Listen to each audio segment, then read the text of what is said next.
जी students, हमारे पास assignment I हुई है CS 201 की। CS 201 में जो है हमने एक छोटा सा C++ के ऊपर प्रोग्राम बनाना है। ठीक है, उसके लिए हमारे सॉफ्टवेयर भी रिक्वायर्ड है डेव C++। ठीक है, डेव C++ आप लोगों के पास इंस्टॉल होगा ऑलरेडी। तो हम सीधा कोड पे चलते हैं। उसमें कोड चाहिए हमें। ठीक है, ये उसमें क्वेश्चन है। टीचर ने कहा है कि जी हमें hard code full name display करवाना है, अपनी स्टूडेंट आईडी डिस्प्ले करवानी है और डिजिट एक्सट्रैक्शन करनी है। ठीक है, उसके बाद जो है सारा मैप आना चाहिए और इस तरीके से टीचर ने साथ में एक एग्जांपल भी दी हुई है, सैम्पल फॉर्मेट इस तरीके से हमारे पास आना चाहिए। हमारा जो उसका डिस्प्ले आउटपुट होगी हमारे कोड की। तो चलें हम कोड की तरफ चलते हैं और साथ साथ मैं आपको थोड़ा बहुत समझा भी देता हूँ कि इसको किस तरीके से करना है। ठीक है, तो इसमें हमने सबसे पहले जो है हमने डिजिट एक्सट्रैक्शन करनी है। ठीक है, यहाँ पे मैंने अपने चैनल का नाम लिखा हुआ है विजू लैया। और यहाँ पे आपने अपना नाम लिखना है, स्टूडेंट नेम जो है। ठीक है, वो आ जाएगा। यहाँ पर आपकी स्टूडेंट आईडी आएगी। इसको जो भी आपकी आईडी होगी उसको आप अपने पास इधर लिख लेंगे इस कोड के अंदर। ठीक है, और यहाँ पर उसके डिजिट्स जो हमने एक्सट्रैक्ट करवाने हैं, डिजिट जो भी आपके हैं, ठीक है, वो आप यहाँ पे भी आप अपने डिजिट लिखेंगे। ठीक है, इसके बाद जी इसमें हमने करना क्या है जी, सबसे पहले हमने लिया एक स्टूडेंट आईडी ली। ठीक है, उसके बाद अरिथमेटिक ऑपरेटर्स यूज़ किए, डिवाइड और परसेंटेज के।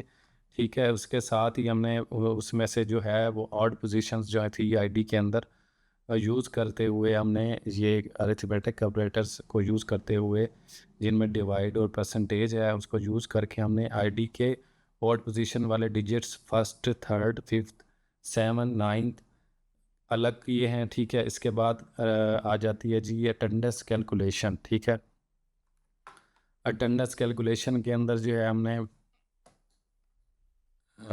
इनके निकाले गए डिजिट्स को हमने different subjects math, physics, ETC जो भी हमारे सब्जेक्ट है, ठीक है, उनकी अटेंडेंस क्लासेस में लिया है। ठीक है, टोटल 10 क्लासेस हैं।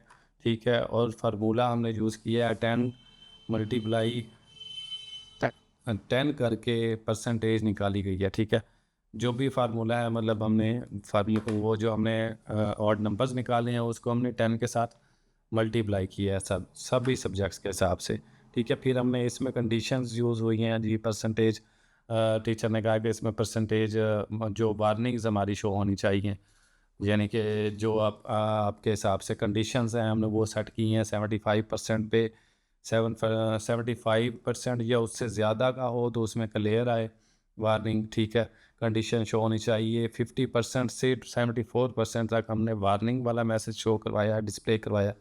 50% से कम वाले डिटेन में शो करवाए हैं। ठीक है, इसके बाद हमने फाइनल समरी रिपोर्ट की कोड किया है। ठीक है, इसमें हमने इंट्रो, लॉजिक, आउट्रो ये सारी चीज़ें इसके अंदर डाल के तो कोड के आखिर में 3 counters cleared, warning, detain use किए हैं। प्रोग्राम हर सब्जेक्ट का रिज़ल्ट चेक करता है और एंड पर बताता है कि टोटल कितने सब्जेक्ट्स क्लियर हैं और कितने में वार्निंग या डिटेन स्टेटस है। तो इसको हमने पहले ये सारा कोड हमने लिख लेना है। ठीक है, मैं आपको एक दफ़ा फिर से दिखा देता हूँ। ठीक है, इसको स्लो स्लो स्क्रॉल करके तो आप इस कोड को लिख लेंगे। ठीक है, इसके बाद जो है ना हमने इसको कंपाइल करना है। कंपाइल करने के बाद इसका डिस्प्ले लेना है और जो डिस्प्ले होगा उसको हमने जो है उसकी हमने स्क्रीनशॉट लगानी है अपनी असाइनमेंट सॉल्यूशन के अंदर। ठीक है, सॉरी नहीं बल्कि इसके अंदर जो है ये आपने एज इट इज़ ये जो कोड है ये आपने डेव C++ में टाइप करना है और टाइप करने के बाद इसी कोड को हमने करना है। सेव करने के बाद हमने इसी कोड को जो है सबमिट करवा देना है। जी तो हम इसको पहले चेक भी कर लेंगे अपने पास रन करके। ठीक है, F10 की से भी ऐसे हो जाता है डिस्प्ले। ये सारा एज इट इज़ हमने चेक कर लेना है, असाइनमेंट फाइल के अंदर भी रख के देख लेना है ताकि हमें पता चल जाए कि हमने सही से अपना जो असाइनमेंट है वो कोड सारा सही से लिख लिया। फिर हमने इस फाइल को जो है ना फाइल के अंदर आके तो सेव कर लेना है। सेव करने के लिए कहीं पे भी हम इसको रख सकते हैं, डेस्कटॉप पे रख सकते हैं, कोई इशू नहीं है।